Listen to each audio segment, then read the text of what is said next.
Oh, the morning to you. Sure, all Irish to be sure. Huh? Yeah. I'm like a leprechaun. Well, a rather fat leprechaun. But anyhow, overgrown size one. As I was perusing the racks this morning and thinking about what ramblings I was going to have today, I had a memory of only last week. Our American guest. So again, we had our whiskey bus number 2 last week with Irish Whiskey Experiences with Barry and Lauren, and the majority, bar Frank, yeah, Frank's Irish. He likes to come along for the crack. Our American guests, and they love whiskey. I mean, they're all whiskey fans. That's why they're on the whiskey bus. But they're all Irish whiskey fans. But strangely enough, America's a big old spot, and they do like American whiskey too, American bourbons and Tennessee whiskies and so on and so forth. So I thought, how appropriate we talk about them. So we'll kick off with the ones that's down the end, Sinead. They're the these legacy bottles, the old bottles that I think, again, to continue on from yesterday, it's the legacy bottles in America that are really highly sought after. She's squeaking. She is. You know, stop squeaking, Sinead. Sinead's squeaking because she's walking.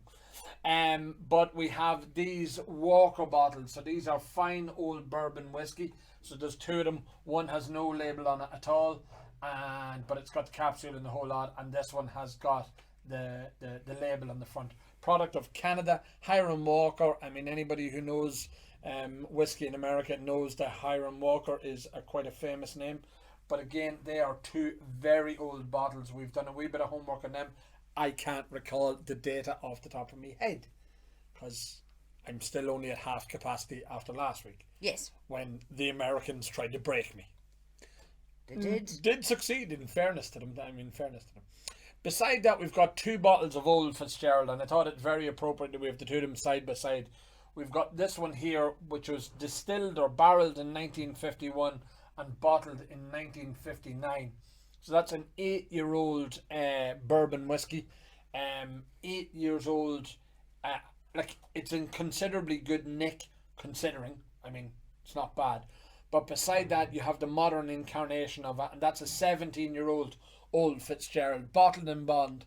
So bottled in bond is sorry for interrupting. I love the decanter stopper. On that. That's it's lovely. super cool. Yeah, and even the custom seal. I mean, it's got made in fall of 2004. I mean, it just is American from the top to the bottom. It really is. It's a lovely, fantastic thing, gorgeous thing. A 17-year-old, they go a pretty penny. A cider.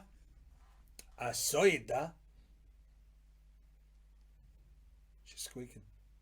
I know. You're not supposed to squeak. Why are you squeaking?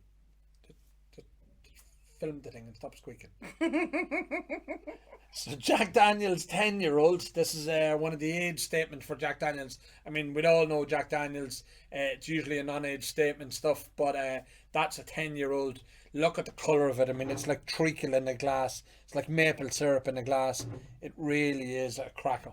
Beside that, Wild Turkey, 13-year-olds. There's 3 of them in this month's auction. And this is the father and son limited edition version. And they are from Eddie and Jimmy, the 2 Russells. Eddie and Jimmy, famous in the whiskey world. I mean, Jimmy Russell and Eddie Russell are now 2 famous guys. And so there's 3 of them in the auction. They do good. So they do good. Hudson, look at them, Katie. Aren't they just as cute as a button? They are. 35 cl, pot distilled from corn, wheat, rye and malted barley. Ooh, I'm not sure if I've tasted that one, but that's batch number 3, bottle number 303 from 2015, and that's 2015 305. So there's 2 of them still. So they must have been sitting on the shelves fairly close together. 46%. Cracking with little bottles with the wax seals and the whole lot. They're lovely. Beside that, we've the Maker's Mark. Talking of wax seals, traditional wax seals. I mean, you can do all the various. You can go to the distillery and do the dippy thing, like what we done on the whiskey bus. Segmenting straight away. That's right. We were down with Dahi O'Connell and we got to dip our bottles in wax, and then we gifted them to our group, and they all got their. I think most of them, There might have been a few scraps and a few fights over, well, that was my bottle. They all know what bottle number they did.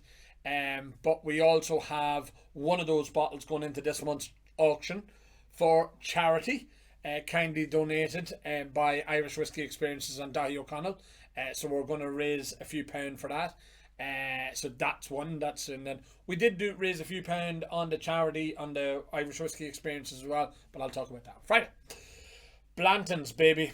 Blantons. Blantons are one of these bottles that just seem to fall into our lap. These are Japanese limited edition bottles. So these are the single barrel bourbon picks. Single barrel picks. Bourbon picks. I can't remember. 22. So there's loads of handwritten data on these bottles as well. On the Blantons. They've got the horses, and that's the L on it, and that's a T, and that's an A. But it's also got the Japanese writing underneath it as well, explaining what it is in Japanese, just in case you can't read English.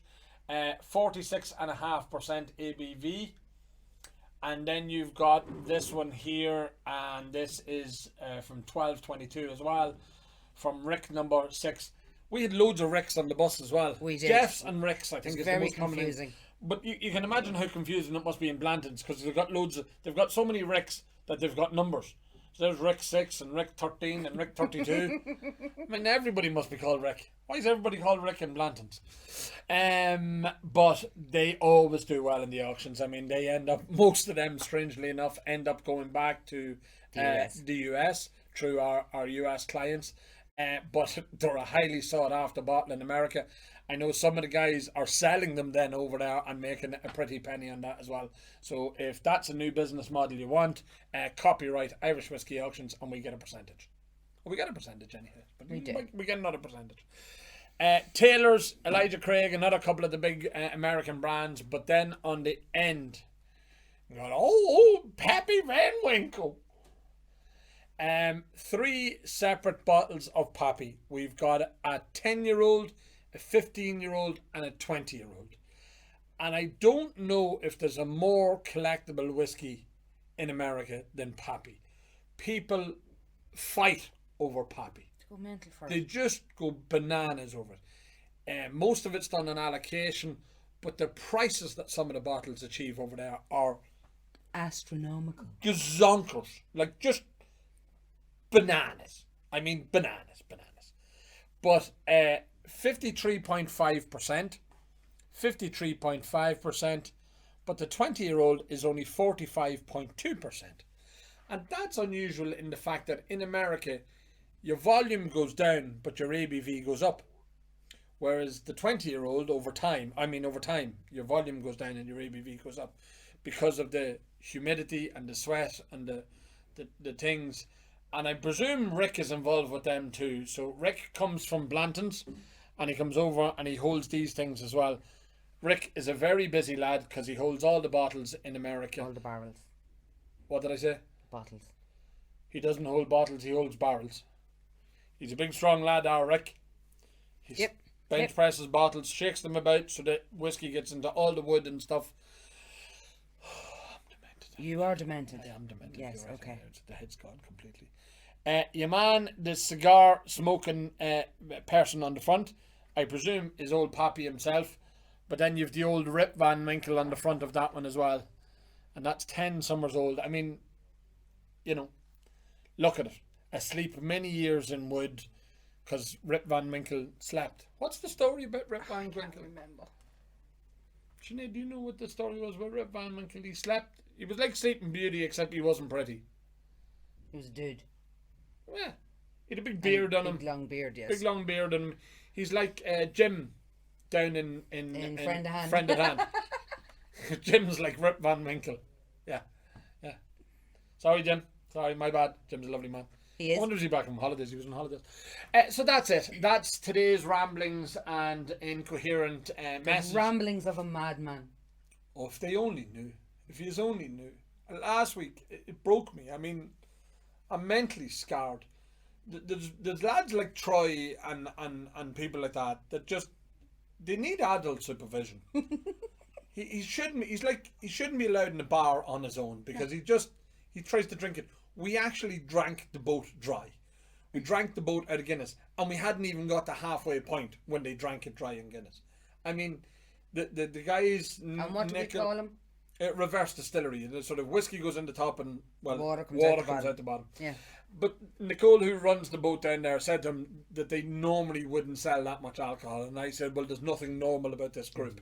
So that was Irish Whiskey Experiences last week. So we're not responsible for liver damage or alcohol or clinics. We don't cover any of those expenses. Nope.